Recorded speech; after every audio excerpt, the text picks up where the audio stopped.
Hello, everyone. I'm Kipp Snow. I'm the director of the Transportation Distribution Logistics Institute at the Community College of Baltimore County.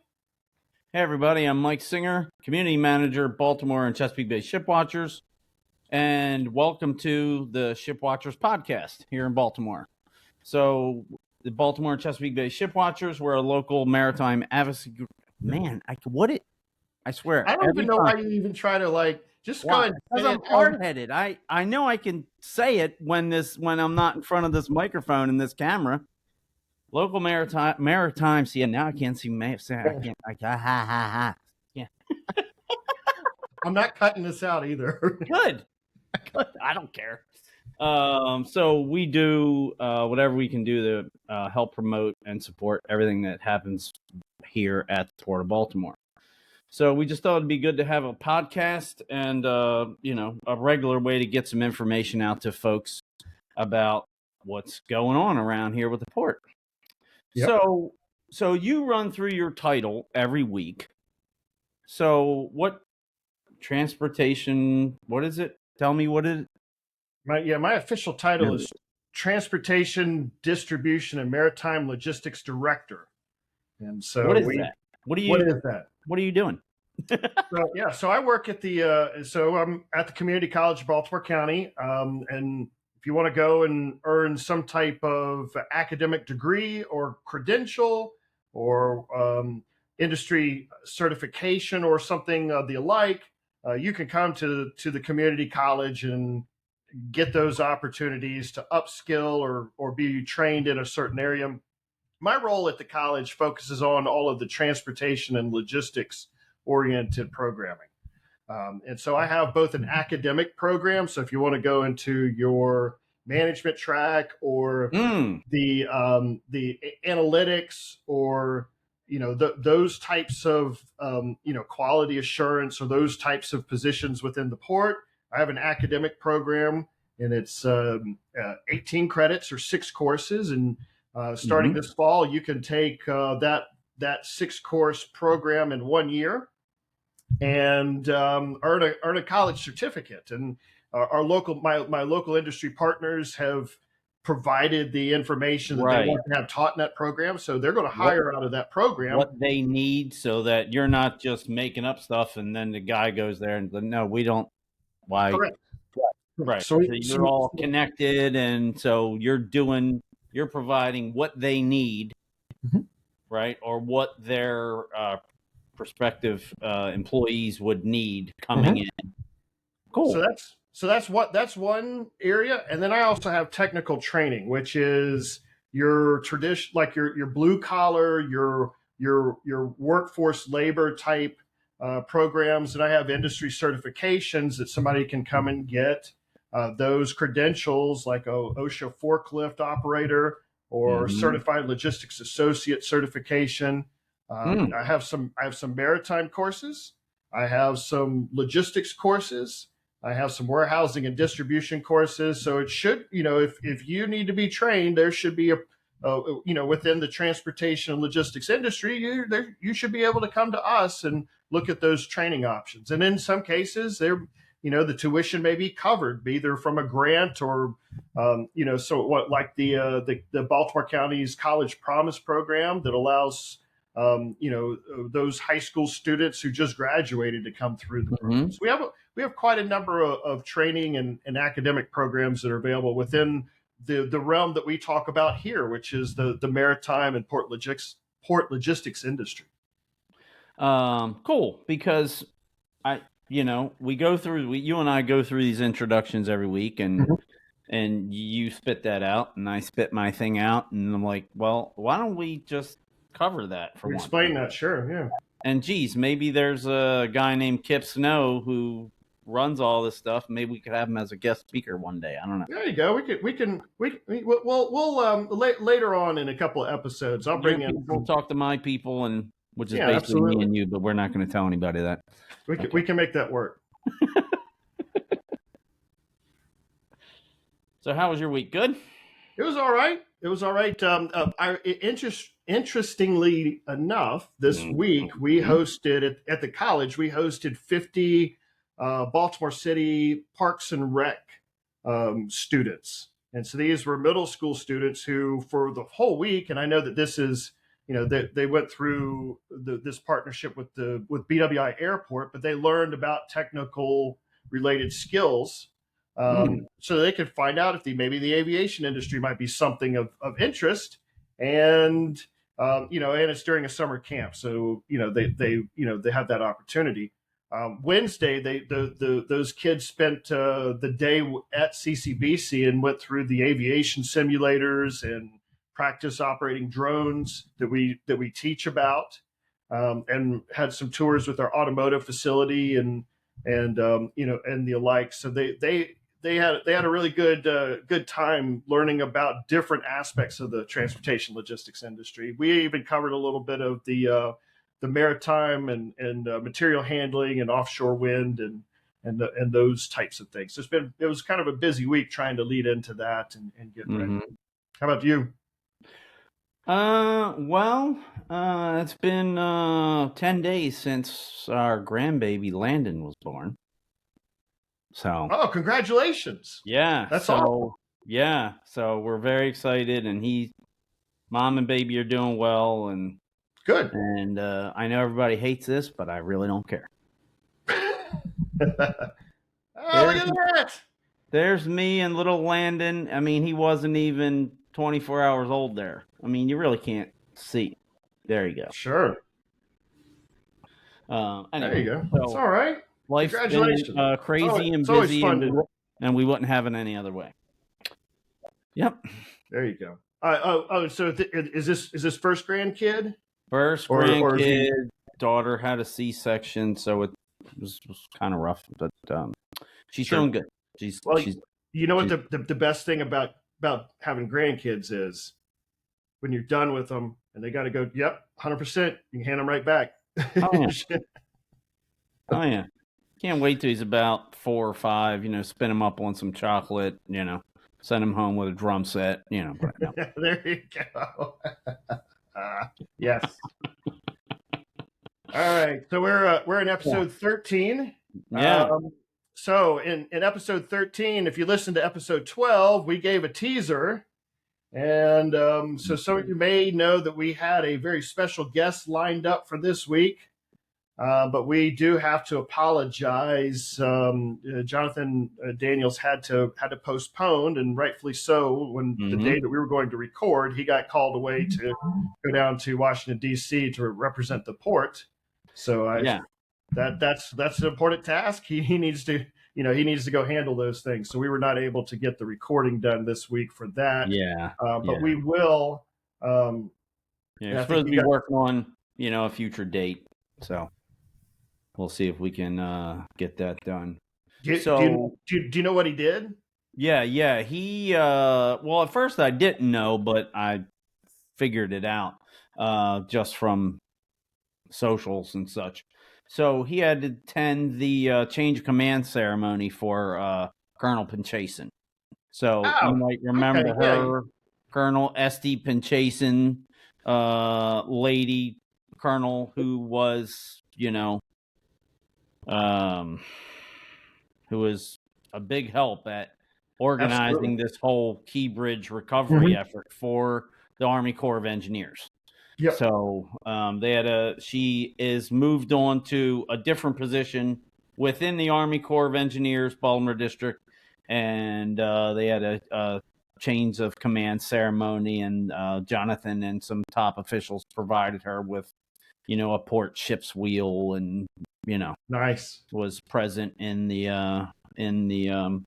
ceremony. So so that was again. So another important role and important task, especially for the port. So yes, so we were disappointed, but we certainly understand why. Fully understand. We'll get them back on in a future guest spot here pretty short. Yeah. All right. So what's up in this week's shipping update? All right. So this week we're not going to talk about specifics of what's happening this week as much as I wanted to cover some stats that I heard that and maybe I should have these all written down in a folder somewhere, or maybe on my phone. So did you know in 2023, with a record 52 million tons, the Port of Baltimore was third largest port on the East Coast and ninth largest in the U.S. for international cargo tonnage. Okay. So, I mean, we did cover, I don't know, 4 or 5 or 6 podcasts ago that we had cracked the top 10, which was pretty cool. You know, we're proud of our port. And you know, we're number one in a lot of areas, but we're not the biggest. So to crack the top 10 in U.S. ports was pretty cool. The value of that cargo was a record $80 billion. Wow. So this is 23. So we'll have to see what 24 looks like with, you know, Yeah. the downturn with the bridge. But and so, you know, we're always talking about number one auto importer in the U.S. So nearly 30 states in the nation receive cars and light trucks from the port. What? I That's a lot. had no idea. I forget what the other statistic is, that we have, what is it? 70% of the population is within 1 day's drive of the port or something like. Is that accurate? Am I? I believe that Sounds close. That is the metric. Yes. So gosh, 30 states. That's, well, nearly 30. So I don't know what the number is, 29 or 28. And then there was a cool thing with Seagirt this week. They had a packed house with 3 container ships and a container barge. Wow. So, yeah, that was pretty cool. Little bit more inch by inch every day. Yeah, and again, the thing is getting the import containers onto the ships. So we're finally getting, you know, like the big Zim containers and the big Evergreen container ships coming back. But there's not a whole lot of throughput. We're still under half as many truck transactions for Seagirt. And I think that's Seagirt. I think that's Seagirt only. So basically containers only. That's the metric that we've been talking about for, what was it, just last week or the last couple of weeks? Right. Past couple of weeks. And again, you know, port has responded in a lot of ways, and that's great. And don't want to be a Debbie Downer, but I think it's important to bring this up, you know, until we get closer, you know, because we're affecting livelihoods at the port when there's less than half of the work that what has normally been done at the container terminal. I mean, it's got to affect people. Sure. Yeah. I noticed that there was a number of like social media comments and things this week about the Ready Reserve fleet and a couple of the ships that we have here in the port. Yeah. So, which is interesting because, you know, so we have 6 of those ships here, and then, right, so half, some of them are Ready Reserve, and the other half are MARAD, and they're all the gray hulled military looking ships. Correct. And to be honest with you, I'm not good at differentiating between the two. I lump them all into one pile. Maybe I shouldn't. But anyway, so we have 6 of those ships here. 2 at Port Covington, right next to the cruise terminal.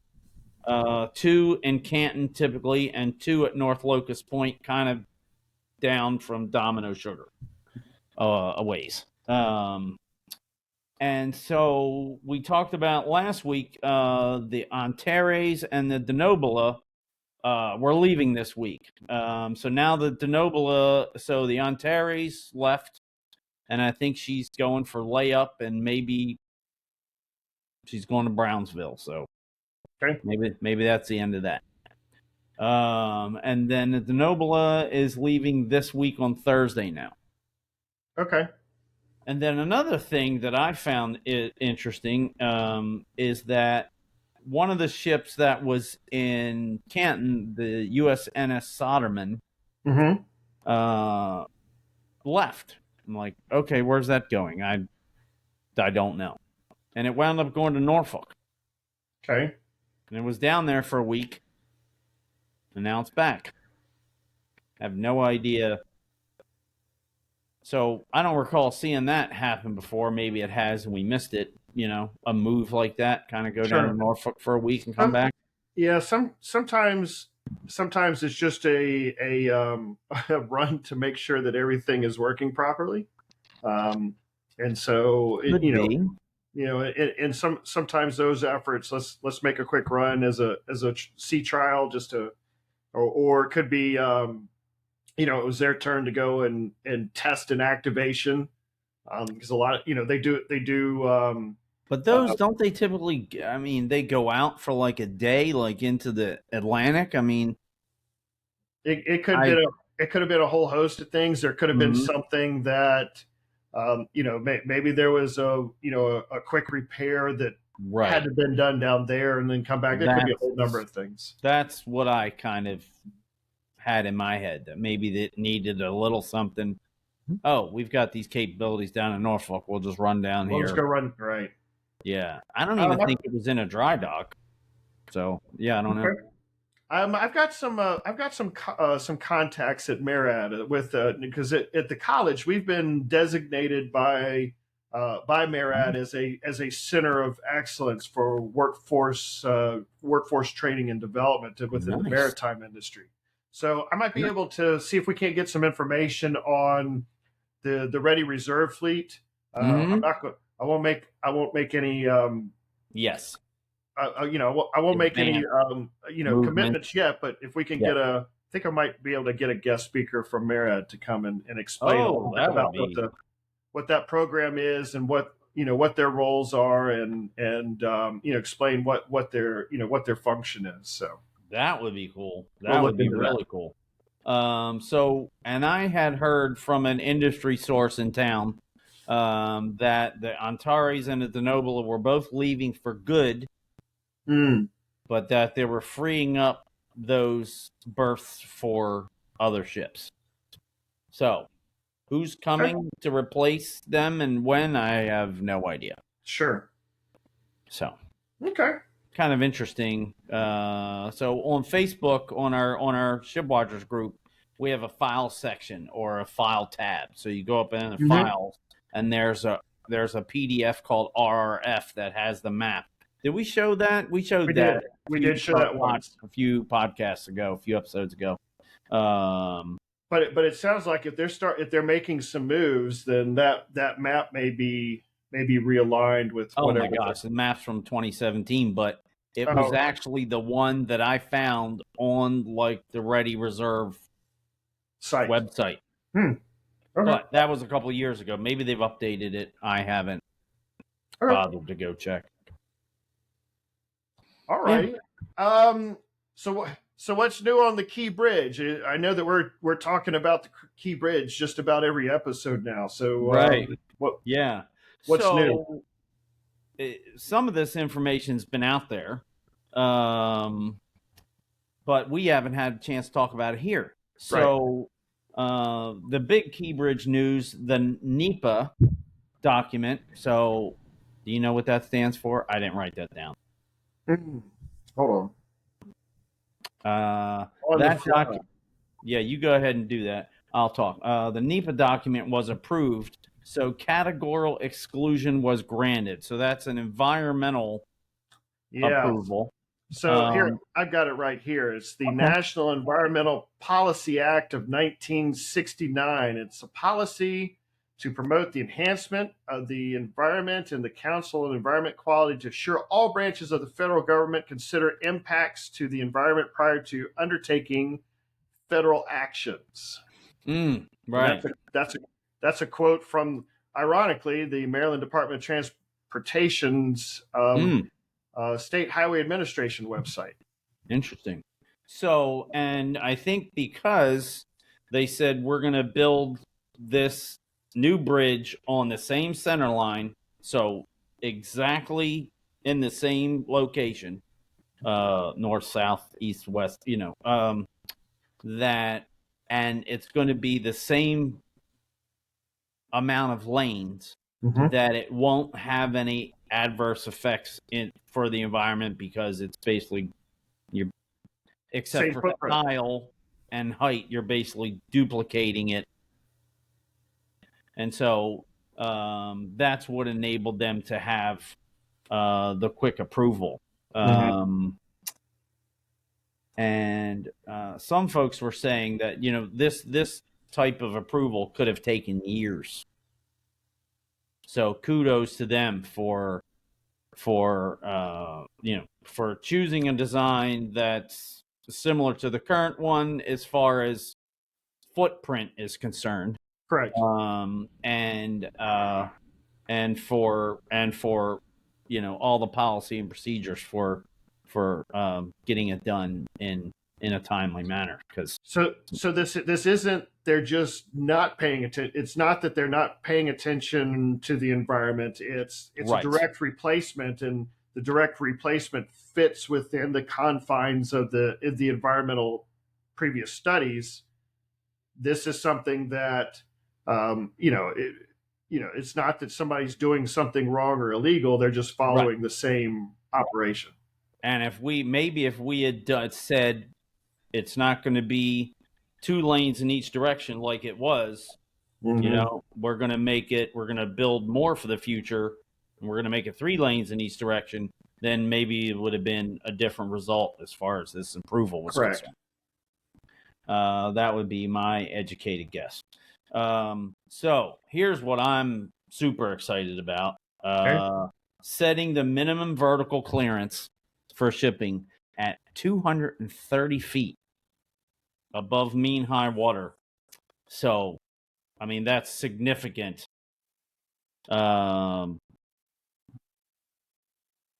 Height boost above what we current have. Correct. Definitely some So forward thought into not only what how high should we build the Key Bridge, but we also know that there are some discussions with the Bay Bridge and height restrictions and things. So right, for them to go ahead and make this decision to go higher here helps with any type of Key Bridge related impacts. right. And I can't tell you how many times I've seen, and people are smart, so they know. Well, why would you do that? That makes no sense. Because ships need to come through the Bay Bridge first. Why Mm-hmm. build this higher? But my rebuttal to that would be, well, that height was set in 1940, in the 40s. If you're building a bridge in 1952, the first Bay Bridge, then it was probably designed in the mid 40s. So you set that height in the mid 40s. So we're talking 80 years ago. Mm-hmm. This new bridge is required by law to be designed for 75-year design life. So you're talking about pinning the capacity of your port Mm-hmm. into a number from 80 years ago for the next 100 years. That's not forward thinking at all, and I have trouble understanding folks that can't grasp that. I'm sorry. Well, the Being the mean. other thing also, so you just made I think a really important point. The first Bay Bridge, when was the design again? Well, it was built in 52 or opened in 52, 54. All right, so let's take that date, the 1952 to 1954 time frame. Mm-hmm. Containerization was not created until 1957 when Malcolm McLean made that first ship and let's try this and use Mm-hmm. a ship to shore crane in order to get the container on.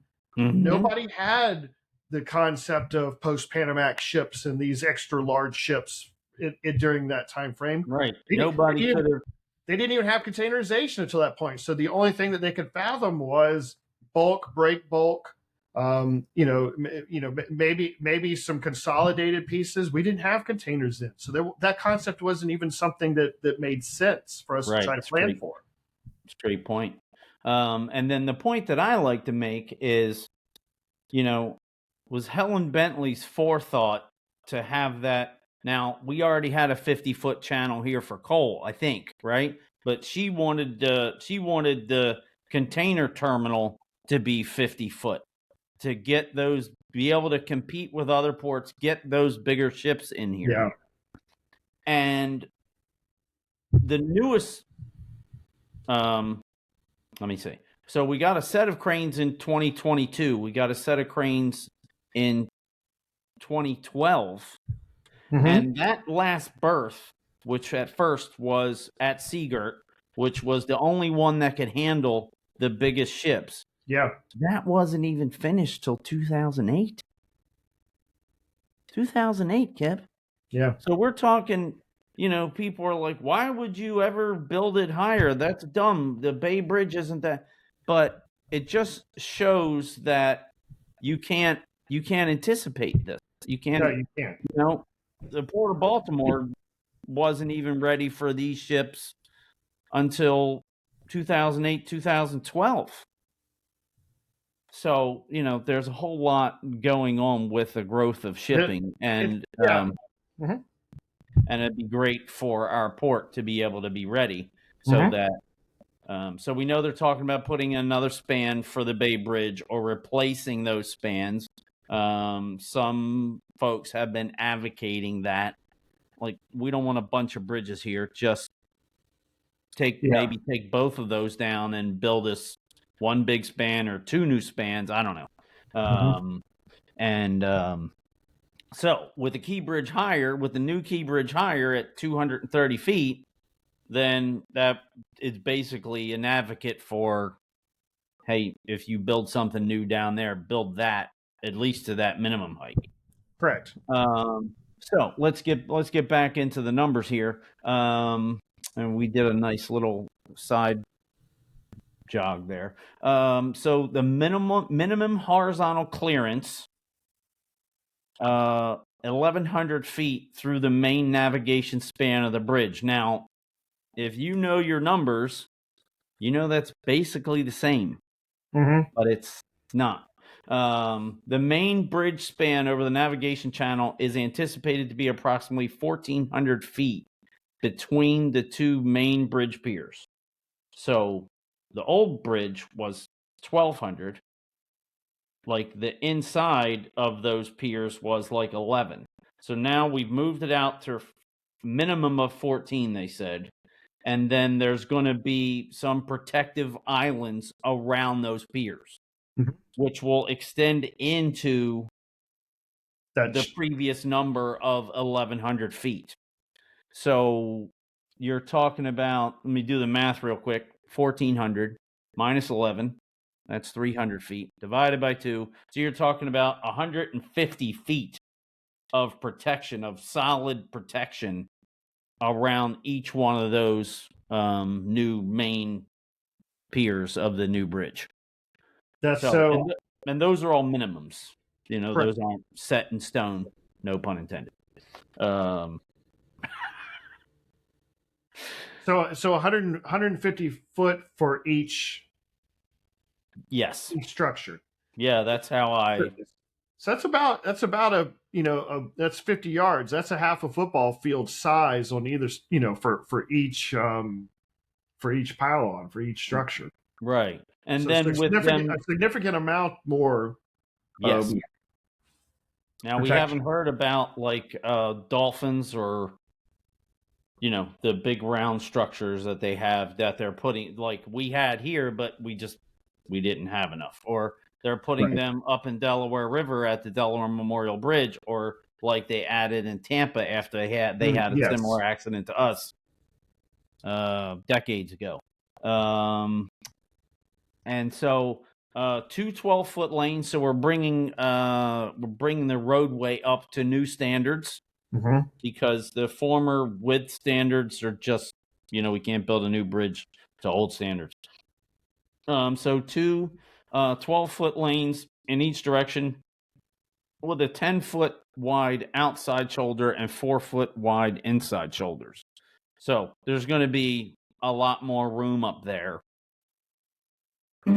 because I think the how close the Jersey walls, for lack of a better term, I don't recall there being that much room when you drove over.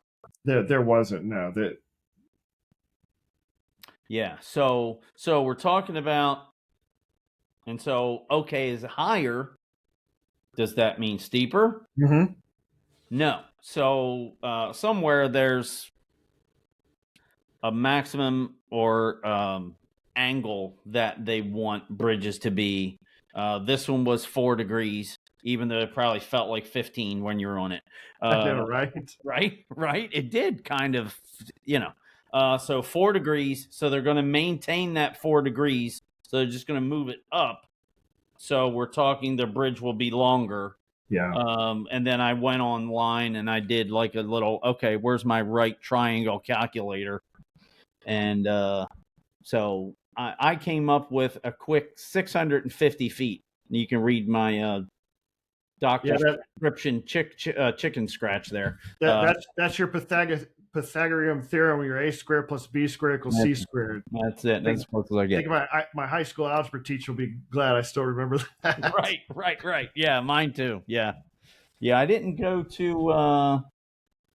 past algebra 2, but I thought those matrices were fun. X plus 1 minus 2y plus 4z equals 10. And then you've got to solve for all 3 of them. You've got like a whole page. Do you remember doing those? I'm having flashbacks. That's no, I'm sorry. PSD, math, high school math, PSD.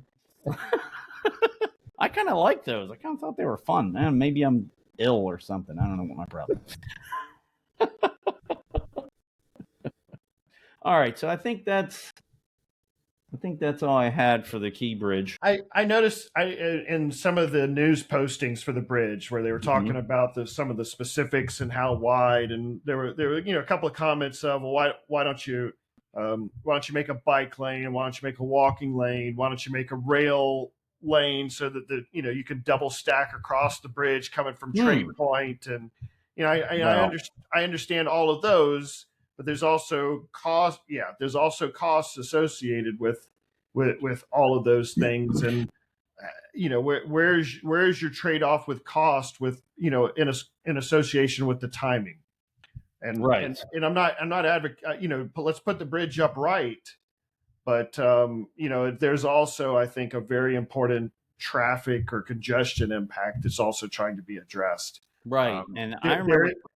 There is they are addressing double stack, with the existing rail infrastructure in and around all, the whole port. So I don't know that that's as much of a need with the bridge as it is actually building the bridge and having the congestion impact and the hazardous material movements addressed. Yes, because one of the reasons we built a bridge instead of a tunnel is because we don't allow hazmats through our tunnels. And so they either have to go around the Beltway or they're going through the city, and I'm not sure they should be going down Pratt Street. I don't. But yeah, I mean, that would be. And then when you mention the double stack, what's interesting is everybody talks about the Howard Street Tunnel, which is a significant choke point, and it's under a whole bunch of structure under the city, and it is a big engineering deal.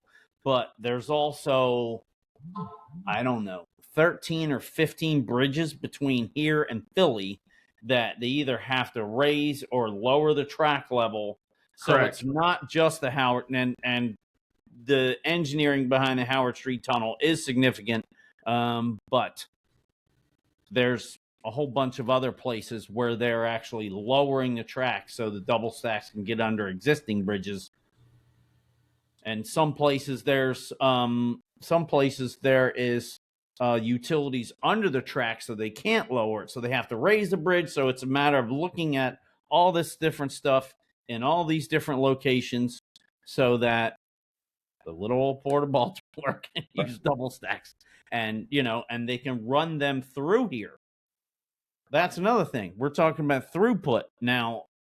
Now you want to be, now the port is the Seagirt is on the east side of town, Mhm. And so if you want to get to the west side of town, you've got to go it's kind of circuitous. It kind of goes up and over Mhm. the, like about, was it like 25th Street corridor there where that Yeah. tunnel, where that street fell in, right? And then Mhm. zigzag through and through the tunnel to get down to that Howard Street tunnel and out by the stadiums and west. Or CSX can now just run double stacks right through town from Florida to New York. And because now they can run double stacks, but they have to stop at Baltimore, go to a transload facility, and then run single through Baltimore, and then maybe they run doubles somewhere else north of here. So Yeah. So the way you just explained it, so huge choke point. looking at the Key Bridge as as a solution for rail connectivity, Mm, that you're only you're addressing the rail needs on either side of the bridge, because they're going to have trunk, there's a trunk line that's running through the city. These are all feeder lines that would be going into it. It may not mm-hmm, be cost advantageous to go through the environmental permitting processes to mm, increase the width of the bridge, or the actual cost to build a bridge that can maintain the weight of the train along with the cars, that's going across. yeah, because you're There's a talking lot of about. there's a lot of things that have to go into consideration. So it's not just hey, why, if they're building a new bridge, well, they just put a rail line on there. It's not that easy and not that simple. Yeah. And so you're talking about a truck. We're talking about 40,000 pounds Mm-hmm. of weight. With the truck, it's 80, right? Isn't that about right? That's a good guess, sure. Total weight is 80, but the cargo is 40 on the Mhm. trailer. Sure. And then, but if you're talking about a rail car, you're talking of something closer to like 300,000 pounds per car. So now run a train with 100 cars, and Yeah. just think about how much the engineering needs to go up for your bridge, just from a support, strength, and frequency standpoint. And we haven't even addressed that there's no way a train can go up a 4% grade and be efficient, right? So Sure. now your bridge, instead of it being 2 miles long, is now what, 10 miles long? And where does that end? I mean, I understand folks are passionate and they do have some good ideas, but that one I don't think is very practical. Right. All right. A threat to Baltimore's #1 Roro port status. Is that really a thing? Somebody wrote it as a thing. Let me talk about that a little bit. So this is from an article in maritimeexecutive.com posted by Sal Mercogliano. We know Sal. Mm-hmm. He has a podcast himself. He's has a lot more experience in maritime than I do. He's a professional mariner, and he's a professor, and his knowledge is, he's forgotten more than everything that I know. So he posted this on Twix. Shout out Amy Lawrence, A-Law Radio. Oh, you got a right plug. Okay. I'm using her moniker, or her goofy name, so I'm gonna give her a shout out. Why not? The surprising strong economy is boosting Ro-Ro traffic and triggering a friendly competition at U.S. ports. Move over Baltimore. Georgia wants a larger slice of the marine Ro-Ro action. Bet they do. And we're pretty good at it, but it's kind of interesting to hear somebody go, hey, we want to knock you off the top of the pyramid there, big fella. Like, wow. So, in fact, Georgia Port Authority is eyeing the #1 spot as the busiest Ro-Ro port in the country by 2026, a spot long occupied by the Port of Baltimore. Not that you've heard me say that 15 or 16 times. Baltimore, the #1 auto Ro-Ro importer in the United States, 13 years running. Nope, nobody's heard that before. By investing hundreds of millions of dollars in their port. In calendar year 2023, Georgia terminals handled 777,000 Ro-Ro units, up from 670,000 the year before, and so much that some industries have seen their commitment that Wallenius Wilhelmsen, who we see their Ro-Ros here, their green and black Ro-Ros here all the time, sometimes two at a time, has signed a 20-year terminal agreement. Any thoughts on that before I go on? Yeah, a couple. Let's have it. So I know I follow a little bit of with some of the ports up and down the East Coast. I was born and raised in Charleston, so I follow I follow a little bit more about what's happening there. My, my parents oftentimes will send me articles that they hear on the local news down there, so it's I do kind of keep an interest. But some of the work with the Georgia Ports Authority and what's happening down in Savannah, especially the Jasper County terminal that's just on the north side of the Savannah River, they're really trying to build up that area that hasn't seen a lot of development up until the past 5 to 10 years. But if you look at what is involved with the Ro-Ro industry, that's your vehicles that are both being imported and exported. So any type of foreign car that gets produced by a foreign manufacturer, it's got to be delivered here. Now we see that operation quite a bit with the green Wallenius Wilhelmsen ships coming in, and the vehicles coming off. But it's not just cars and trucks. It can also be anything that has wheels on it. So that could be farm equipment.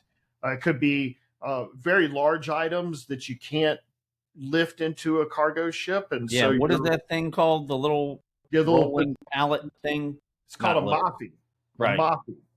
And so that's just it's a trailer with wheels, and they use heavy crane to lift that big piece of equipment on there, and then you can very easily roll it into a ship. The reason why the port here, the Port of Baltimore, has those that long-standing number of being number one on the East Coast is because of the close proximity to the Ohio Valley. And what we were chatting about this just a little while ago. It's about 70% of the U.S. can be serviced within one day out of the Port of Baltimore. So it's a huge advantage just because of the geographical nature of who we are and what we can do. Now, that's a pretty large footprint. However, if you on the outskirts, that 30%, that's a 2-day, that's your 2-day delivery. That's your extended area. Right. And now you're starting to look at these terminal operators and these importers and exporters looking at where else can they go and set up shop in order to address economies of scale and reduce costs. I don't see where Savannah is going to kind of come after what we're doing within the Ohio Valley. And so maybe they're north of us and slightly south of us. Right. Maybe they would be, their circle of influence would be, the Southeast, maybe from, I don't know, the Carolinas over to maybe halfway to New Orleans or something. I don't. And down into the Florida and the Florida Panhandle and down into including Florida. Yes. That is going to be a tougher market for us to try to go, to try to service. We can do it. Oh, sure. But why would you pay somebody to truck stuff down from Baltimore for 2 and 3 days when you can get it from a port that's closer to you within a day and obviously cheaper transportation costs? I would also look at who is manufacturing cars in the U.S. or vehicles in the U.S. and how they're getting exported. And so if you look at what's happening in Greenville, South Carolina with the BMW plant and all the those, plant down there. Yeah, so you've got a number of auto manufacturers here in the U.S. that are set up in the Southeast corridor, and they want to be able to export and get those cars out of here. It kind of makes sense for Savannah to go and build up that terminal for those particular operations. So while I think that we're going to see, we're going to see, some direct competition with them. Mm-hmm. But I don't think I think it's going to be a nice, healthy, friendly competition because we service two different Yeah. markets and two different setups. Right. So to go back to the numbers, so they were 670,000 units. They went up to 770,000 units, and Baltimore in 2023 handled 850,000 Okay. cars and light trucks, plus 1.3 million tons of farm and construction machinery. So I'll continue with the article. Meanwhile, Port of Baltimore, which is working diligently to return to operations normal after the collapse of the Francis Scott Key Bridge in late March, has been the busiest railroad port in the United States for several years. So when we go back to construction and farm equipment, have you heard this about John Deere? They're supposedly moving all their manufacturing to Mexico. I did hear that this week. So, we're used to seeing those trains, and I think they come on the Norfolk Southern line, across Pennsylvania, down the Susquehanna on what's called the Port Road, and then they have to take the Amtrak line at night down to the Port of Baltimore. Which is interesting because competitor CSX isn't going to go, oh, sure, you're a competitor? Yeah, here, use our railway. No. They will sometimes charge for usage of the lane. Mm-hmm. But Mm-hmm. again, yes, you're correct. Yeah, so that I always thought that was kind of interesting. It'll be interesting to see what all happens with the John Deere decision and how they decide to go and move their farm and construction equipment. Are they going to go? They're going to go over like a land bridge scenario where they're just sending it via rail across the border, or are they going to put it on, a local container or a local RoRo to be able to service the East Coast? It'd be interesting to see how they set up their network. Yeah, I wanted to. All right, maybe we don't have time to look at that now. So if we look at, for people who like maps and for people who like railroads, whatever you do, don't look at this website. It's called openrailwaymap.org. Every railroad in the world is on this map, and you can just scroll around. So there are several places. Mexicali, what is this? Nogales, Arizona, Las Cruces, New Mexico. So there's several places where the railroads cross the border. So yeah, already Nuevo Laredo, Texas. So yeah, there are several places. So one of the things that John, and I haven't done a lot of research on this one, but if John Deere is looking to relocate down to Mexico, I wonder how that comes into play with the USMCA agreement, which is the NAFTA replacement. So North American trade agreement, right? It means North American continent, right? Correct. So the three countries. Right, you can move your countries, Canada, U.S., and Mexico, huge tariff penalties. Is that right? Yeah. NAFTA allowed for free or reduced duty back and forth between the three countries. And what was happening with the previous agreement was these maquiladoras were being set up where you had a U.S. based company who'd go down to Brownsville, Texas, and set up their operation, and then go right across the border and set up their manufacturing facility.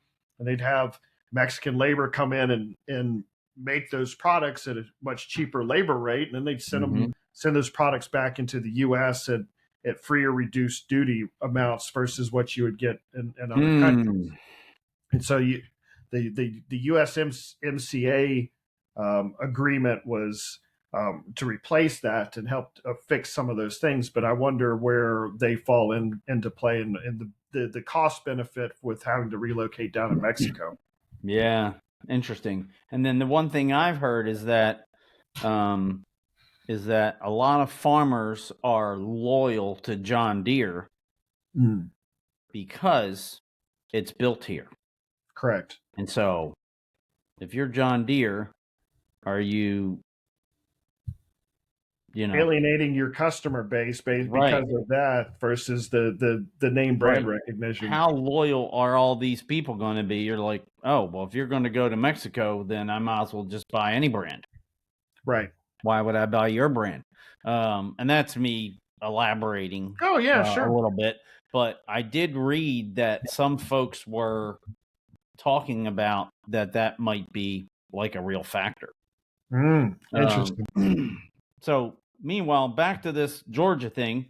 Just reading some more of it. Just over 9,000 imported vehicles were diverted from Baltimore to Brunswick in April. Okay. So I think we covered that before, but it's interesting to see the numbers again, as well as another 1,000 units of imported high and heavy equipment, said spokesperson Richard Sherry. He added that the diversions were handled on a vessel-by-vessel basis, typically on ro-ro services that were already calling on both ports.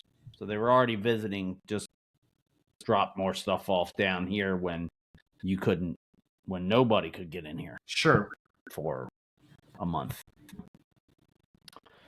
Yeah, so that's interesting. That's kind of firing a shot across the port bow, as it were. Right. Hey, we're coming after you. We're coming after your number one ro-ro status. So I would love to bring that up to Jonathan when we have him on. And that would be interesting. Yeah. See what on that. I mean, I know he knows his stuff, and I know he's pro Baltimore and all about growing the port, and seems to have, like me, likes to have a positive outlook. Yeah. Yep. Right. Yep. But it would be interesting to hear his comments on that. Yep. I agree. Yeah. So I think that's all I have on that. Got anything else? That's about it. That's about all I have for today. Okay. Yeah, that's cool. So as we close, like we talk about, if you're listening to this on YouTube, subscribe, hit the bell, give us a like. So if you hit the bell, you'll be alerted to the latest podcast as they come available. So as we get to the end here, just a reminder, we are Baltimore and Chesapeake Bay Shipwatchers. We have a Facebook group with over 15,000 members, a website with a ton of information. You have links to the live stream camera, this podcast. There's a swag tab with where we have t-shirts, hats, coffee cups available with our logo and the Keybridge logo. The website has all kinds of port maps and information about dredging, information about all different kind of shipping things that have to do with the Port of Baltimore, even museum ships, all different kinds of stuff. So we are on Twix, as I said. Shout out Amy Lawrence, that's her term, and Instagram as Balto Ches, and that's how you can also find us on the podcast. And if you're dragging yourself through the tunnel every morning like myself, you can also listen to the audio version of this on Spotify and iTunes podcasts. And since we basically shared no pictures this week, you audio folks aren't missing anything. That is correct. I do think about that sometimes. I'm like, oh, we're talking about showing all these pictures, which I really wanted to do, in the beginning. Oh, we've got to find a way. It would be so much better if I could point to and talk to. And then people are riding in their cars like, what the heck are they talking about? It triggered when I listen to other podcasts, and I sometimes do. When they do the same thing and they're talking about something where there is an image, it forces me to go back and watch the YouTube so I can go see what the image that they're talking about. So you end up getting a two for one there. So. Oh, nice. Never really thought about it that way, but cool. All right, so we're going to try this or no? Yep, go for it. All right. So as we say, all right. So how are we gonna do this? 3, 2, 1, and then immediately say it. Yeah, that's fine. Let's try that. Okay. 3, 2, 1. Happy Happy ship. ship watching. Wow, that sounded pretty good on this end. Really? It's completely broken up on this end. Oh. Well, then we'll listen to it and we'll be like a half second out. We may just have to record something and just drop it in so that we. Oh, that would be cool. Maybe we could, because like Amy Lawrence at the end of her show, she said her thing is she says boom, you know what I mean, and that's just her thing, and it sounds the same every week. And then she got a new producer, and somebody says, "Where's the boom?" She's like, "I can't do it all myself." I was like, "Oh, I was wondering if that was recorded." This signature thing that she does when she signs off. Sure. So there you go. All It right. was recorded. All right. So everybody have a good week. We'll talk to you next week, and we hope you enjoyed the podcast. Sounds great.